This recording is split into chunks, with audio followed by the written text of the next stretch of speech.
El siguiente mensaje fue predicado en la iglesia Corán Deo. Para más información, vaya a la página de internet www.iglesiacorandeo.org. Isaías capítulo 9, verso 6. Y como siempre hacemos, nos ponemos en pie en reverencia a la palabra de Dios una vez más, reconociendo que es Dios el que habla en su palabra. La palabra de Dios dice: porque un niño nos es nacido, hijo nos es dado, y el principado sobre su hombro, y se llamará su nombre Admirable, Consejero, Dios fuerte, Padre eterno, Príncipe de paz. Oh mi Dios, en este día, háblanos, tócanos, transfórmanos, enséñanos. Y que en todo, Dios, tú seas exaltado y glorificado sobre todo. En Jesús oramos. Amén. Amén. En los años 60, aquí en los Estados Unidos, había un programa de televisión que se llamaba The Merv Griffin Show. Y en uno de esos episodios, Merv Griffin llama o trae un invitado que era un fisiculturista, ¿verdad? No una persona como yo, sino una persona de esos que alzan mucha pesa, tienen unos músculos bien grandotes, están bien cortados, ellos tienen tal vez 4% de grasa en su cuerpo, ¿verdad? Y compiten, ¿no? Haciendo todo tipo de bonita posición, ¿verdad? So viene él, trae a ese fisiculturista, entra ahí al escenario, cuando entra, él es famoso, todo el mundo aplaude, él viene y se pone a dar un show. Me imagino que solamente tenía una servilleta para cubrirle, como se ve muchas veces en la televisión y en las competencias. Y viene el fisiculturista y se sienta. Y Merv Griffin le hace una pregunta, le dice: ¿para qué tú usas todos esos músculos? El hombre lo mira un poco confundido y viene, se levanta y comienza otra vez a mover sus músculos, a enseñar sus músculos. La gente comienza a aplaudir y viene y se vuelve a sentar. Y viene Merv Griffin y le pregunta: ¿pero para qué tú usas todos esos músculos? El hombre, no sabiendo qué contestar, viene y se levanta otra vez y vuelve nuevamente y hace posiciones. Y la gente aplaude y se vuelve a sentar. Y viene Merv Griffin y le pregunta por tercera vez: ok, te he visto, pero ¿para qué tú usas todos esos músculos? Y el hombre está un poco frustrado, un poco confundido, porque la verdad que él no tenía ninguna contestación.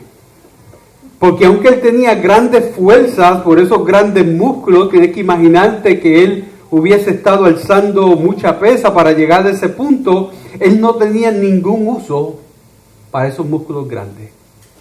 Todo era para un show. Todo era para demostración, para competencia, pero a la verdad que él no tenía ningún uso para sus grandes músculos. Y una fuerza que no se use es como tener electricidad y no prender un switch, ¿verdad? El cortacorriente. Es como tú tener el agua potable, pero tú no abrir el grifo, abrir la llave o la pluma, como quiera que le llames, y tener acceso al agua que se necesita. El tener fuerza sin usarla de nada sirve, absolutamente de nada. Pero hoy Isaías viene a hablarnos de uno que es fuerte.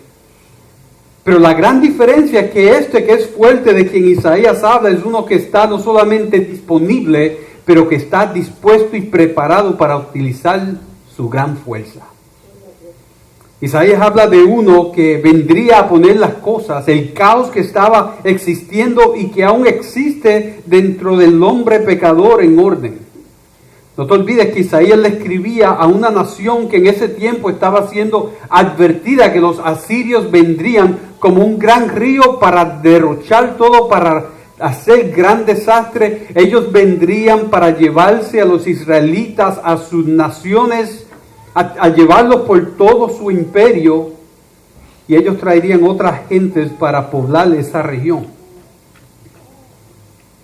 Y en medio de todo ese terror, en medio de ese miedo, en medio de esa situación difícil, Isaías le dice: pero el Señor no te ha abandonado, el Señor no te abandonará, y el Señor vendrá, y el Señor te dará a uno que va a traer paz, vendrá uno que va a traer la alegría nuevamente a tu vida, vendrá uno que desplazará las tinieblas y te dará de su luz. Vendrá uno como un niño, vendrá uno como un hijo. Vendrá uno que tendrá toda la autoridad. Interesante que la semana pasada vimos que ese que vendría es uno que era un admirable consejero. Era uno maravilloso, uno que tenía una gran estrategia, un gran plan para venir y rescatar a su pueblo. Uno que poseía toda sabiduría, por tanto no tenía que depender de nadie, preguntarle la opinión a nadie, sino que él era la respuesta a todo problema. Ese quien frente a su gran y gloriosa majestad, lo único que se puede decir, como decíamos la semana pasada, es wow, el gran wow vendría. Pero también a ese que él dijo que era un admirable consejero, también lo llamó un Dios fuerte. Un Dios fuerte que garantizaría redención y garantizaría victoria. Ese Mesías, ese ungido, ese profetizado sería un Dios fuerte. Y yo quiero que tú reconozcas y que siempre estés seguro que Jesús comprobó que Él es el Dios fuerte. Ahora, ese título Dios fuerte nos enseña a nosotros dos cosas importantes de Jesús. Él nos tiene que enseñar, nos tiene que hacer pensar de dos cosas. Y esas dos cosas están, de cierta forma, también en su nombre. La primera es que ese Dios fuerte sería un hombre. Ese Dios fuerte sería un hombre. Cuando aquí Isaías escribe Dios fuerte, él se está refiriendo a uno que vendría en carne y hueso. No olvidemos que cada texto tiene su contexto y no podemos olvidar lo que se está leyendo en la Biblia. Y este contexto nos dice a nosotros que ese Dios fuerte vendría como un niño, vendría como un hijo. Sería uno que viene de mujer y vendría uno que vendría con carne y hueso, con un cuerpo, con sangre, como un ser humano, como un hombre. ¿Ves? Si miramos Isaías capítulo 7, justamente 2 capítulos antes, en el verso 14, Isaías 7:14 nos dice: por tanto, el Señor mismo os dará señal. Y aquí que la Virgen concebirá. Ahora, la Virgen es una mujer y sabemos que se llamaba María. Y dará a luz un hijo y llamará su nombre Emmanuel. Ahora, esa palabra Emmanuel es una palabra compuesta de dos palabras en el hebreo. Y la segunda parte de ese nombre, que son las últimas dos letras, EL, esa palabra en el hebreo quiere decir Dios. Por lo tanto, cuando dice Dios fuerte y Emmanuel, ambas palabras contienen la misma palabra en el hebreo. La palabra El, que quiere decir Dios. Por lo tanto, Emmanuel quiere decir Dios con nosotros. Ese Dios fuerte sería un hombre que vendría a morar entre los hombres. Y en el Nuevo Testamento nosotros vemos en el libro de Mateo, en su primer capítulo, cómo claramente nos dice que ese hombre que vendría, ese Dios fuerte que vendría, era Jesús. En el verso 20 del capítulo 1 de Mateo, la Biblia dice, hablando de José, y pensando él en esto, he aquí un ángel del Señor le apareció en sueños y le dijo: José, hijo de David, no temas recibir a María, tu mujer, porque lo que en ella es engendrado del Espíritu Santo es. Y dará a luz un hijo y llamará su nombre Jesús, porque él salvará a su pueblo de sus pecados.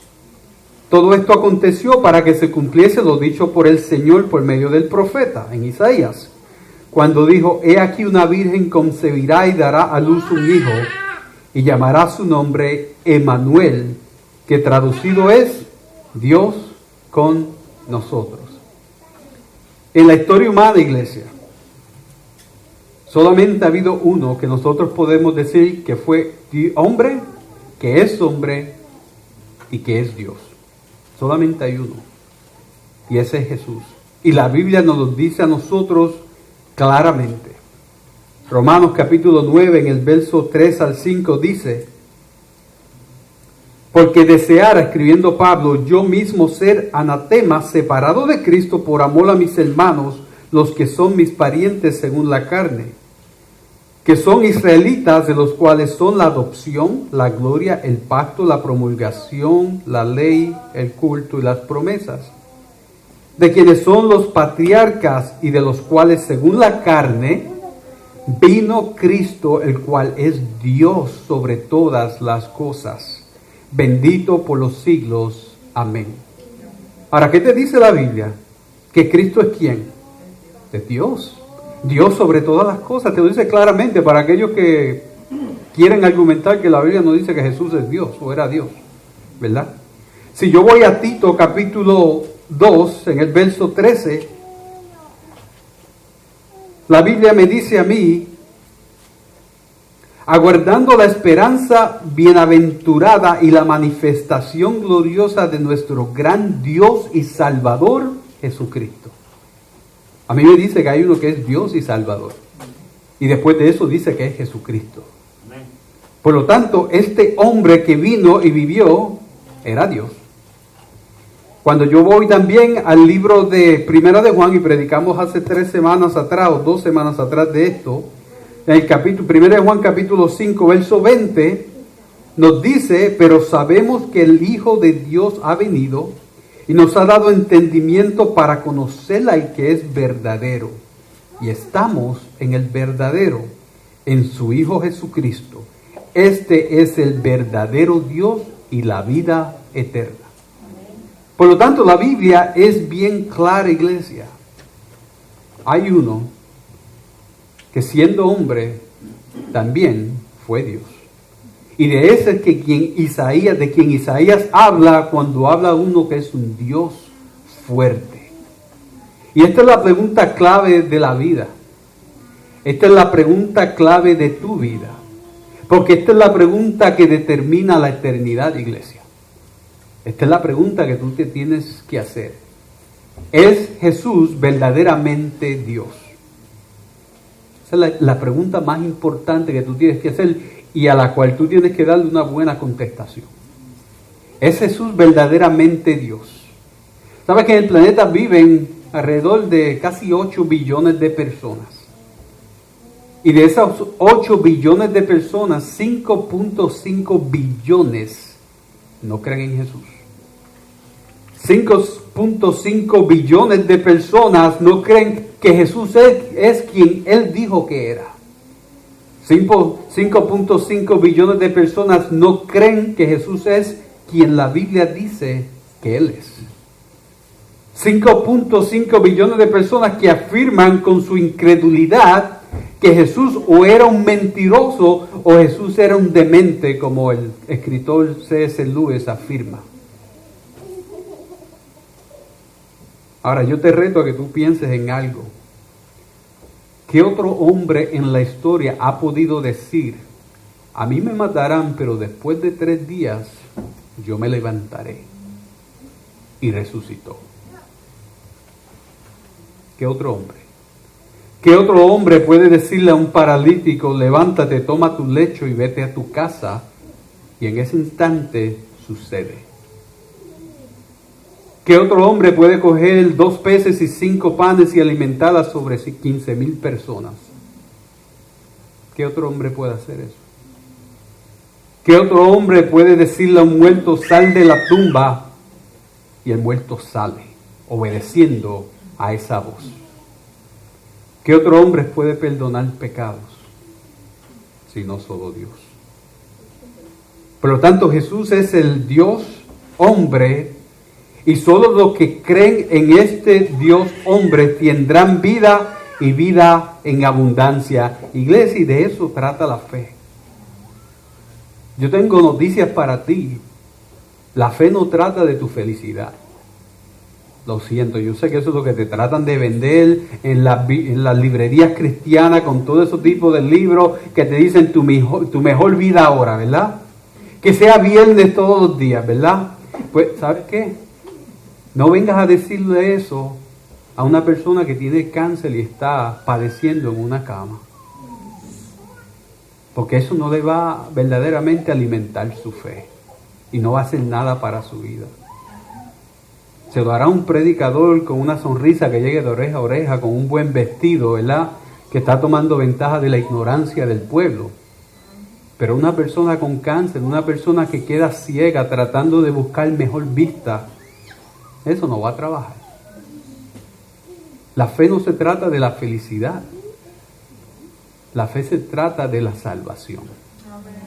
La fe se trata de hombres y mujeres que están encaminados a condena por su pecado y traición contra Dios, pero viene un Dios fuerte y se hace hombre y paga el pago de juicio, toma la ira de Dios, se toma la copa de la ira de Dios para satisfacer la ira de Dios, y por fe en ese, entonces aquellos que antes estaban destinados a padecerlo, ahora están destinados a la gloria eterna de vivir con Dios.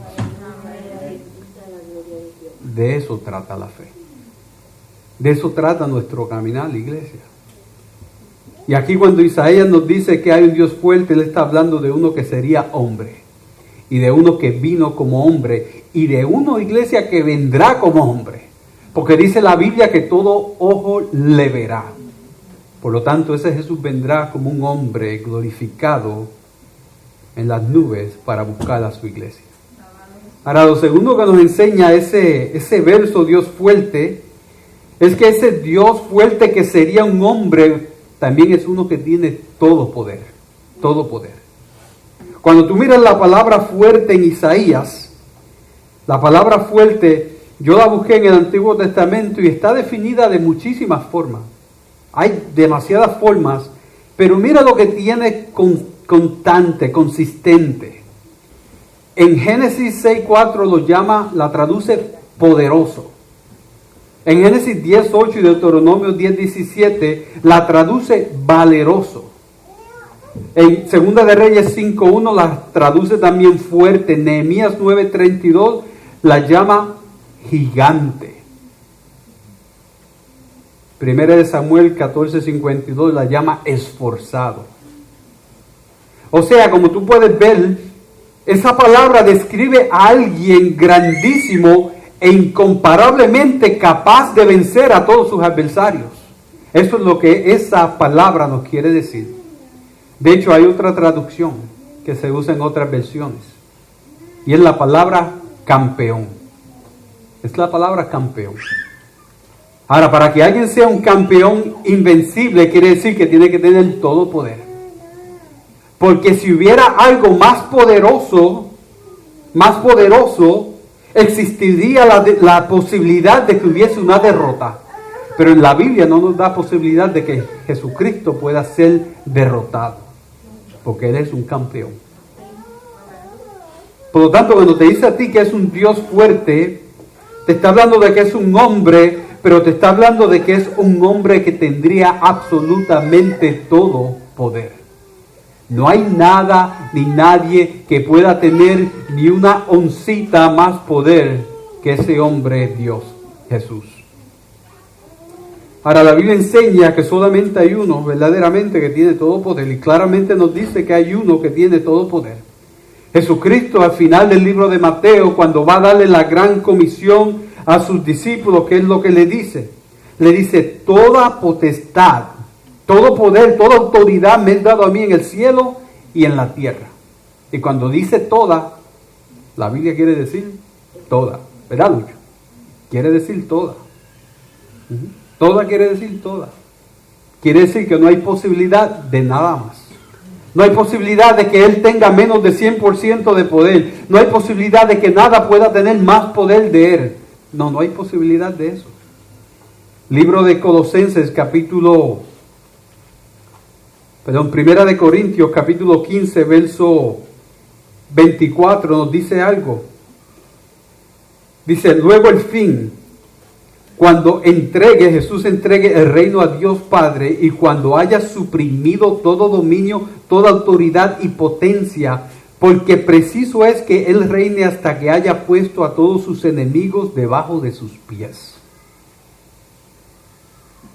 Hablábamos un par de semanas atrás de Satanás, ¿verdad? Y cómo hay gente que le tiene más miedo a Satanás que verdaderamente temor a Dios. ¿Sabes lo que ese verso me dice a mí? Que Satanás, el cuello de Satanás va a estar debajo del pie de Jesús. Y cuando llegue ese día, entonces Jesús dice, ¿sabes qué? Ya me cansé de ti. Es tiempo de entregarle el reino a mi Padre.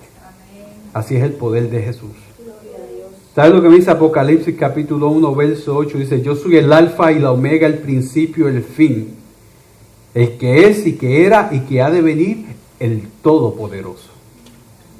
De hecho, la Biblia de los Testigos de Jehová totalmente cambia en ese pasaje porque uno de sus argumentos es que Jesús solamente es poderoso, pero no es el Todopoderoso. Bueno, eso es lo que ocurre cuando tú adulteras la palabra de Dios. Pero la palabra de Dios dice en el griego, que yo lo he leído muchas veces, que Jesús es el Todopoderoso. No, eso fue lo que escribió Juan en su palabra, no lo que el hombre quiere cambiar.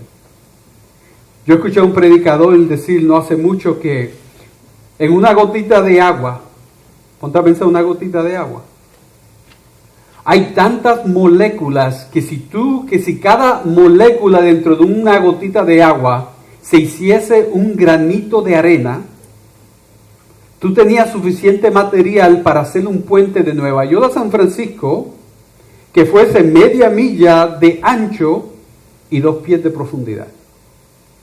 Ponte a pensar, en una gotita de agua hay tantas moléculas que si fuesen granos de arena, tú podías construir el puente más grande del mundo. Increíble, difícil de pensar. Ahora, ¿por qué yo te hablo de esa gotita de agua? ¿Qué tiene que ver eso con lo que estamos hablando? Pues solamente Jesús es quien tiene poder para crear algo tan maravilloso. Algo tan increíblemente perfecto. Algo tan desarrollado que la mente del hombre nunca pudiese concebir nada así similar. Esta semana yo he estado estudiando con Ana María para su examen de entrada a la escuela de medicina, ¿verdad? Y lo que hacemos, nos vamos a caminar por 1 hora y media y mientras caminamos yo tengo una aplicación en el teléfono y le hago preguntas. Y esta semana mientras estamos haciendo preguntas que van más allá de mi capacidad, ¿verdad? Estamos estudiando de biología, pero estábamos mirando ciertos sistemas del cuerpo como el sistema linfático. La maravilla de cómo el cuerpo mismo se cuida él mismo. Estamos hablando del sistema circulatorio, estamos hablando de distintas partes del cuerpo que están hechas tan perfectamente y con una complejidad tan grande que no hay mente humana que pueda ni siquiera pensar en algo así.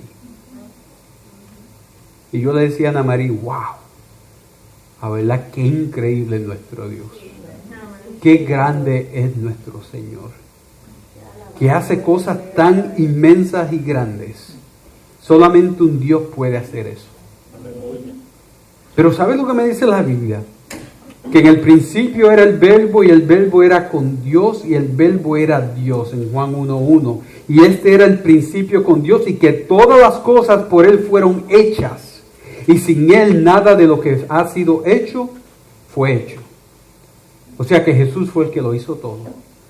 ¿Sabes lo que me dice la Biblia a mí en el libro de Colosenses, capítulo 1, verso 15? Hablando de Jesús, Él es la imagen del Dios invisible, el primogénito de toda la creación, porque en Él fueron creadas todas las cosas, las que hay en los cielos y las que hay en la tierra, visibles e invisibles, sean tronos, sean dominios, sean principados, sean potestades, todo fue creado por medio de Él y para Él. ¿Tú sabes por qué Jesús le puede poner el pie en el cuello de Satanás? Porque Jesús fue quien creó a Satanás. Jesús es el Dios sobre Satanás. Cuando ore al que tiene poder. No le estés hablando a aquel que solamente está contando los días cuando vendrá Jesús a poner ese dominio debajo de su pie.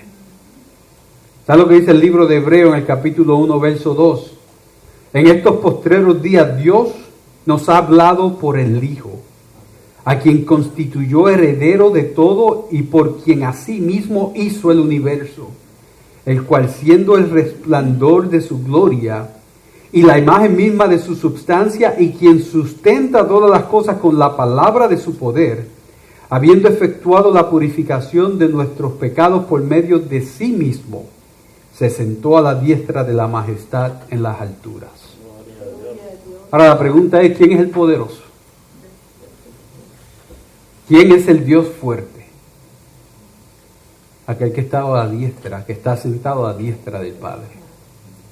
Iglesia, si tú tienes necesidad de poder, ¿a quién tú crees que tú debes de ir? Si en tu vida hay necesidad de una solución, ¿quién tú crees va a tener la solución? Sino aquel que creó soluciones. ¿En quién tú debes de confiar? Solamente en aquel que tiene poder. ¿En la mano de quién tú te vas a poner? Yo no sé de ti, pero yo me voy a poner en las manos de aquel que me puede sostener con el poder de su palabra. En ese es que yo voy a depender y en quien yo voy a confiar. Y tú tienes que poner tus vidas, tú tienes que poner tu mente, tu corazón, todo lo que tú eres, todo tu ser en las manos de Jesús. Porque solamente Él tiene poder. Hay un Biblia en la Biblia, en el libro de Daniel, que a mí me detiene. Cada vez que yo lo leo, ese verso me detiene y tengo que meditar y tengo que pensar y tengo que orar. Y es Daniel 11:32, donde dice: mas el pueblo que conoce a su Dios se esforzará y actuará. El pueblo que conoce a su Dios se esforzará y actuará. O sea, ese verso me dice a mí que el conocimiento de Dios determina cómo es que el hombre va a vivir, cómo es que el hombre va a responder. Y la pregunta que siempre me llega a la mente y me toca el corazón es: ¿conocemos a nuestro Dios? ¿Conozco yo lo suficiente de mi Dios? Lo cual entonces me mueve a mí a esforzarme, a actuar, a vivir dentro de su voluntad, dentro del deseo de su corazón. ¿Conozco yo suficientemente a Dios? Ahora, cuando Isaías dice que ese que vendría sería un Dios fuerte, la pregunta que yo te hago es: ¿conoces tú lo suficientemente a Dios que cuando tú lees esas palabras, Dios fuerte, tú sabes lo que eso quiere decir? Y por cuanto tú sabes lo que eso quiere decir, esas palabras, ese título, ese carácter que se ve en esas palabras de Dios te mueven para que tú te esfuerces, para que tú actúes, para que tú te rindas frente a la voluntad de ese Dios que es fuerte y todopoderoso. Eso es lo que yo le pido a Dios. Porque cuando tú leas de ahora en adelante esas palabras, Dios fuerte, tú reconozcas que está hablando de mi Cristo todopoderoso. Y que en Él yo puedo hacerlo todo. Todo lo puedo en Cristo quien me fortalece. Porque Él es la fuerza. Por eso Él me fortalece. Por eso es que cantábamos hoy en el Salmo 28. Jehová es nuestra fortaleza. Por eso es que confiamos en Él. Pero ¿qué nos dice el salmista? Y Él respondió. Y Él respondió. Porque Dios no solamente es poderoso, todopoderoso, no solamente Él tiene poder para todo, pero Él es misericordioso y escucha nuestra súplica y por eso nos responde. Por lo tanto, en medio de tu necesidad de paz, necesidad de alegría, necesidad de luz, no te olvides que Jesús es tu Dios fuerte. En medio de tu ansiedad, en medio de tu dolor, Jesús es el campeón al que nadie puede derrotar porque Él es el valiente, el poderoso, el valeroso, el gigante, el esforzado que describe la Biblia. Ese es Jesús. En medio de tu soledad, no te olvides que Jesús es el Emmanuel. Tú no estás solo. Él es el Dios con nosotros. Él es el Dios que vino, nacido de mujer, nacido en el tiempo preciso para venir y rescatarnos y darnos vida. Ahora, así como Isaías le dice a un pueblo en necesidad: no temas porque vendrá uno que te rescatará. Yo te digo hoy: no temas porque por Cristo y por su poder, Dios te quiere rescatar. Dios te quiere salvar. Dios te quiere traer a su rebaño. Y dice la Biblia que habrá más celebración por uno que se salva que por 99 que ya son salvos. Porque Dios se goza cada vez que un alma viene al Señor. Dios estableció este plan, iglesia, este rescate desde antes de la fundación del mundo. Desde antes de la fundación del mundo, el Señor había escrito tu nombre en su libro. Desde antes de la fundación del mundo, el Señor se había predispuesto el venir y traer su mensaje a tu oído para que tú respondieras, para que tú le conocieras, para que tú le siguieras, para que tú le amaras. Dios determinó que ese remanente sería rescatado por el Dios fuerte, por el Jesús, por ese Emmanuel. Y estamos en Adviento, en un tiempo donde, iglesia, tenemos que prepararnos y tenemos que contestarnos una pregunta. ¿Estoy listo para la venida de Cristo? Si el Señor tocara tus puertas hoy y dice, hoy quiero estar contigo. Hoy quiero traerte a mi presencia. Hoy yo quiero que tú adores en la presencia de los otros santos y los ángeles y que vengas y huelas el incienso de mi gloria. Si hoy el Señor te llamase, la pregunta es, ¿estás listo para estar en su presencia? Esa es la pregunta de toda persona que yo le ministro mientras está en una cama muriendo. Yo no me importa decirle nada más. Yo le hago una pregunta. ¿Tú estás listo para encontrarte con Dios? Y la contestación a esa pregunta entonces dicta lo que yo voy a hacer después de eso. Han habido algunos que me dicen, sí, hermano, estoy listo. Estoy listo para encontrarme con Dios porque yo creo en Cristo. Y yo lo que hago es que oro, leo salmos, adoro al Señor porque eso es lo único que esa persona necesita. Pero si la persona me dice, no estoy seguro, entonces es tiempo de predicar. Y llevarle a sus oídos las grandes noticias de que aunque sea en el último momento, en el último respiro de su vida, si tú crees en Jesús, serás salvo. Serás salvo. Esa es la gran consolación, y yo sé que Betty tiene de su mamá, que por tantos años rehusaba. Pero cuando estuve en una cama con cáncer, fue ahí que el Señor la tocó. Fue ahí que el Señor la salvó. Ahora, en este tiempo de Adviento, iglesia, hagámonos esa pregunta. Y caminemos en este tiempo confiando en el Señor y sobre todo nosotros reconociendo quién es Dios. Y por cuanto entonces reconocemos, entonces nosotros podemos apropiarnos de quien Dios es y de sus promesas y de su carácter. Entonces podemos caminar nosotros confiados. La Biblia dice de que todo aquel que niega a nuestro Señor Jesús, el Señor le negará frente a su Padre. Pero dice algo glorioso, todo el que me confiese, yo le confesaré delante de mi Padre. Y es ahí donde nosotros tenemos que caminar y es ahí donde tenemos que descansar. En ese día final, yo quiero que cada uno de nosotros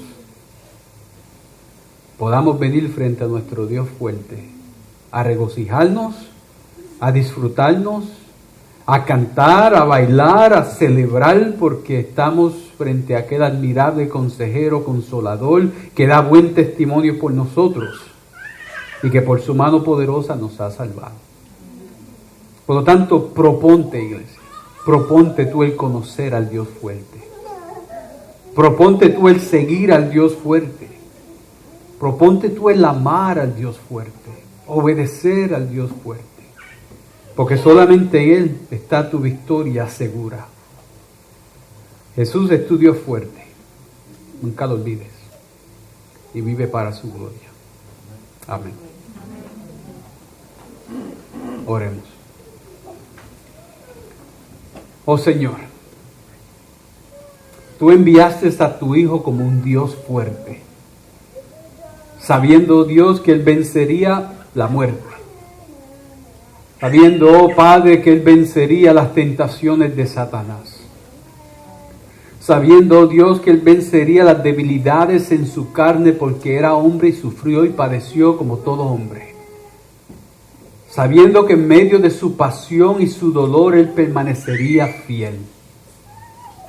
Sabiendo, oh Dios, que en medio de la traición del hombre Él permanecería fiel. Porque Él es el Dios fuerte. Y te pido en esta mañana, Señor, de que tú nos des a nosotros la fe para creer, la fe para vivir y confiar en Jesús. Oh Dios, que toda gota, toda onza de incredulidad de nuestra mente y nuestro corazón sea borrada, mi Dios.